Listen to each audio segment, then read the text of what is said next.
Welcome to Medical Matters Weekly with Dr. Trey Dobson, presented by Southwestern Vermont Health Care and Catamount Access Television.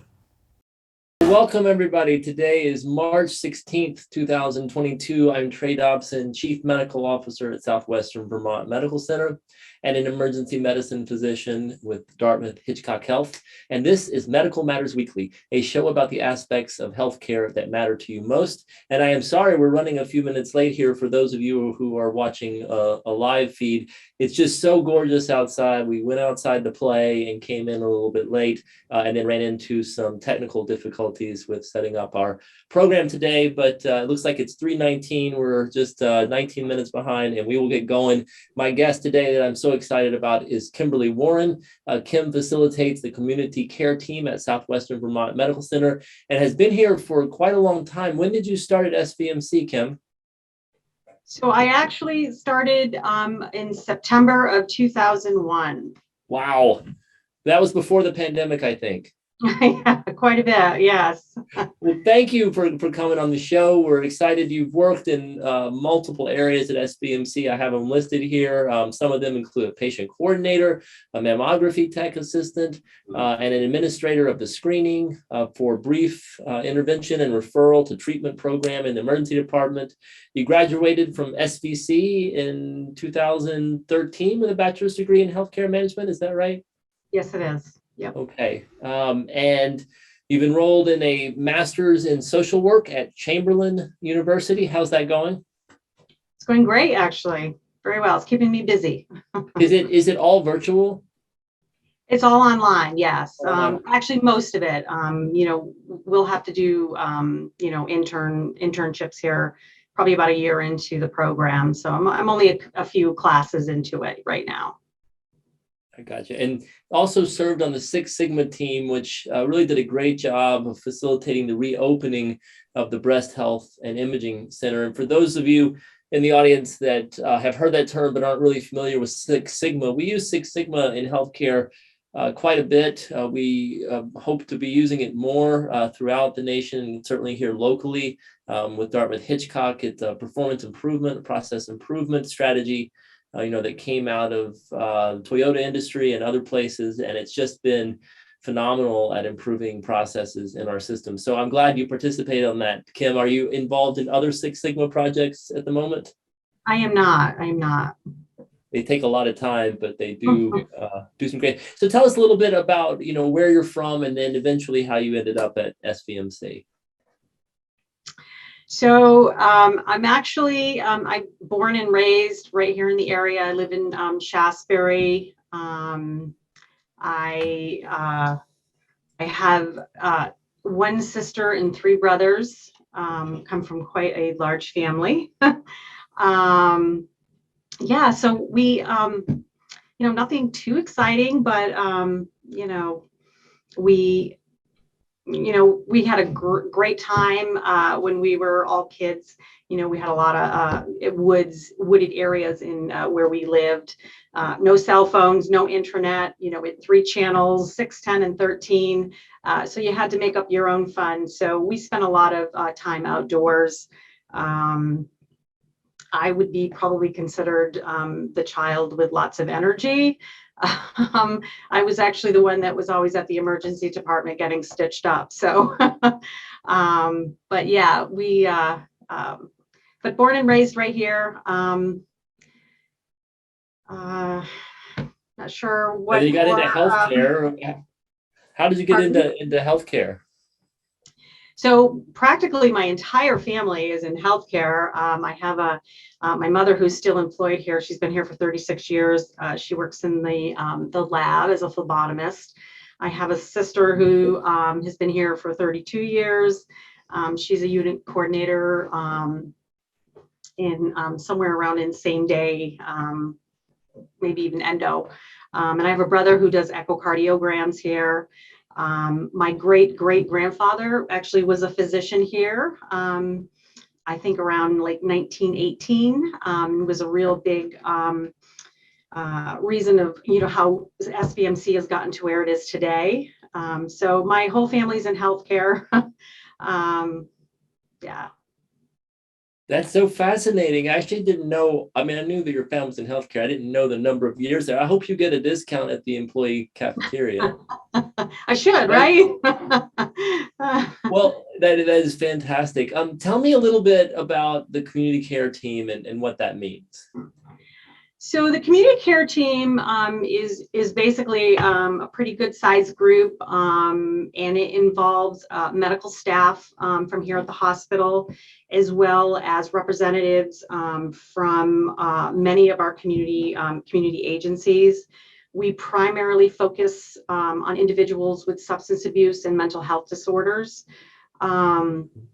And each month I hold a monthly meeting where we all are at the table, talking about some of our more complex cases. And we devise plans and carry out necessary services that an individual might need. So for those in the audience that are hearing this and trying to piece this together, substance abuse is an incredibly complicated problem. It's so prevalent, along with other mental health, issues. And without a team of folks that are concentrated and regularly caring for individuals, there's just little hope of people returning to being contributing members and proactive in society. And yet with a team that's focused, it's remarkable getting people who are running into problems, mental health issues, which are prevalent, so prevalent right now, back to being highly functioning, motivated people is extremely important in healthcare. It's a big part of healthcare. We think about the true medical issues, and sometimes the mental health aspects get pushed to the side, and having a team is really the answer, of which Kim is a huge part of and has been instrumental in helping in our organization. And actually, tell me, is this something that's common throughout the country, or is it unique to SVMC? So it's not it's not common for hospitals to have these sorts of programs, but it's not actually unique to the hospital either. This program was actually created by Billie Allard, who's retired now, but she is the administrative director of population health and transitions of care.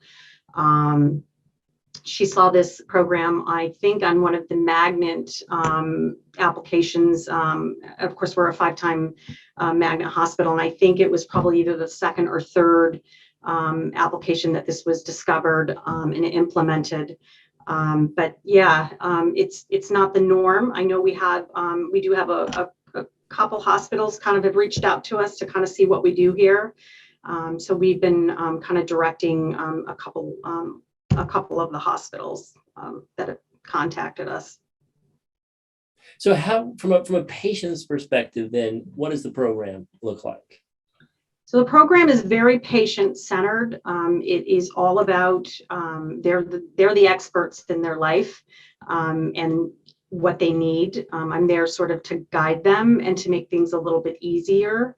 Often individuals have a lot of housing and food insecurities, no income. And if they do have income, they may have Social Security disability or Social Security supplemental income, but may have a lot of issues. A lot of times there's renewals that don't happen. And so you have to, try to reopen those cases back up. Sometimes they're easy, sometimes they're not. We move very, it's like I said, it's all about the patient. We move as quickly or as slowly as they would like. Some of my clients are able to take on more tasks than others. And a lot of times those tasks involve me, making calls with them. I get a lot of requests to attend primary care appointments. The nice thing about my program is I don't have a lot of restrictions. It's very flexible. I've done everything from move people to getting them airline tickets, to get them to family. that can care for them a little bit more, that more supports that they have elsewhere than they do here. I've moved people from one hotel to the next, so pretty much nothing is nothing's really off the table. So I'm happy that I have a lot of flexibility in this program. Do you see and have to deal with a lot of the negative connotations and stigma associated with substance abuse? I think I do. Yeah, I do. People do make, you do hear a lot of comments out in the community, for say, thinking, people, why aren't they working? And so, yeah, so I try to, when I'm able to, kind of, redirect them to, we all have, times in our lives where things don't exactly go as planned. And having, someone to guide you and to support you is the key to being successful. So yeah, sadly, you do hear a lot of that. So. Right. I think substance use disorder and mental health issues. I'm hoping now that the community is waking up, not our community, but just the population, to understanding this can happen to anyone. It can happen to family and friends. And without these resources, without you and what you and your team do, there's just such little support for these individuals. So how do you come across, how does an individual get into this system and get the support from the community care team? So there's a couple different ways. Someone who comes to the emergency department might be identified as a potential community care team participant, and upon discharging, that will generate a referral to me. That's one way. The other way, sometimes patients who are admitted onto the floors, I may get a referral from one of the social workers. I also take referrals from community partners. I've had a few self-referrals, a friend of a friend or a client of a client. Pretty much the only, I got to say, the only restrictions, a lot of people will often ask me, well, how do you, who meets criteria? And I can say that the only thing is that, the person has to be able to get to me and meet me in the community or meet me here at the hospital. So if somebody, isn't able to walk or is on oxygen, those wouldn't be appropriate referrals. But certainly I tell everyone, if you're unsure, just send the referral. I can certainly get that person to the right person to be taking care of you. Do you get referrals? Which I do a lot of. I'm sorry? Do you get referrals from primary care physicians in the community?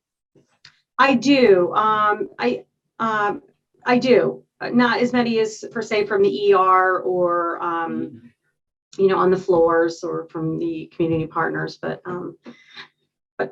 and a lot of times I think we're already involved with them. With the referral has already come to me. So, but yeah, I do get from some of our blueprint nurses that are stationed in some of our sites, like Pownell, and but yes. Well, for the audience again here to understand, what we're talking about here, it's actually been a theme on many other of our podcast shows, is that there's not one organization that should be driving or taking care of this population. It's got to be a group of organizations that have their different strengths, their different places, and cater to different needs. And so what we're describing here is a way to get into the entire community system, which is typically done through a hospital encounter, as we're discussing. There's many other ways people get into the system through United Counseling Services, Turning Point, many other organizations out there. And you meet regularly, and they're actually a part of the team. Is that right? Yes. And it is, it is very difficult to manage, someone who has a lot of complex issues. Mhm. And I try to, explain it as sort of like a puzzle. All of our community partners are at the table, and everybody takes a piece of something, and together we work to piece the puzzle back together. And I got to say, it's been I got the greatest community partners. We work so well together. Some that I actually have, friends outside of here, outside of the hospital. So it's been a pleasure working with all of the community partners. It takes all of us to do this job. Oh, that's great to hear. It's great to hear that we have it. These programs are always close to being on the chopping block. When you look at finances from a legislative standpoint, they're not self-sustaining. Certainly, the hospital just can't afford to cover all these things. UCS can't afford it. It's a group effort, and it goes all the way up to the legislature. So if you are listening to this and you know of people who have benefited from the program, it's really important to talk to your local political representatives to continue to fund initiatives like this. In the end, it helps so many people and gets them back to work, back into society, back to finding joy in the world and existing in a way that they are not so hampered by these mental health issues. And it's been talked about a lot since the pandemic, because we know there's this wave of mental health issues coming, from minor things to severe psychiatric illness. And I just want to say thank you for all the work you're doing and others that are on this team. Tell us a success story that it would be good for us to hear. Okay. Yeah. So this is actually one of the stories I actually tell most often. And this is a story of an individual who was homeless, was having some food and housing, housing insecurities, but food, financial. He was getting Social Security disability, was having some issues around that. He was a very high utilizer of the emergency department. He often came in for abdominal pain. And I want to say he probably had around 50 ER visits in this particular year. So I worked very hard with him, was able to house him. We fixed his, Social Security issues, got him where he needed to be. However, we had to work on the high utilization. So teaching him how to use his primary versus coming to the ER. And he would often say, "Oh, I come to the ER, but nobody does anything." And I'm like, "Oh, that's not necessarily true. You come in, we evaluate you, the necessary testing has taken place, and you're medically, cleared, and you're ready for discharge." So after working with him for probably extensively for a year, I was able to really connect him with his primary, and he ended up, and I also explained too, you get to your primary, they may, send you to a specialty doctor, and that's exactly what happened. And the following year, I think he went down to 5 visits, 5 ER visits for that year. So from 50 to 5 was pretty significant. Wow, full order of magnitude is yeah, awesome. yeah. Yeah, well, the work that's done by the team is no different than other medical work that limits suffering, whether it's psychiatric suffering, suffering due to substance use disorder, or suffering due to other things we see in the emergency department that might be termed more medically. So it's so necessary in our community. You hear about it around the country, and any efforts we can do will just help in that suffering or limit that suffering. What do you like most about your work? Which is kind of a similar question to tell us the success story, but you may have a different answer.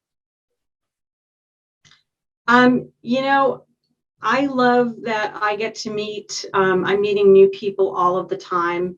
My job is very flexible. Sometimes I feel guilty, when I meet people, for say it's Stewart's out on the picnic table on a beautiful day.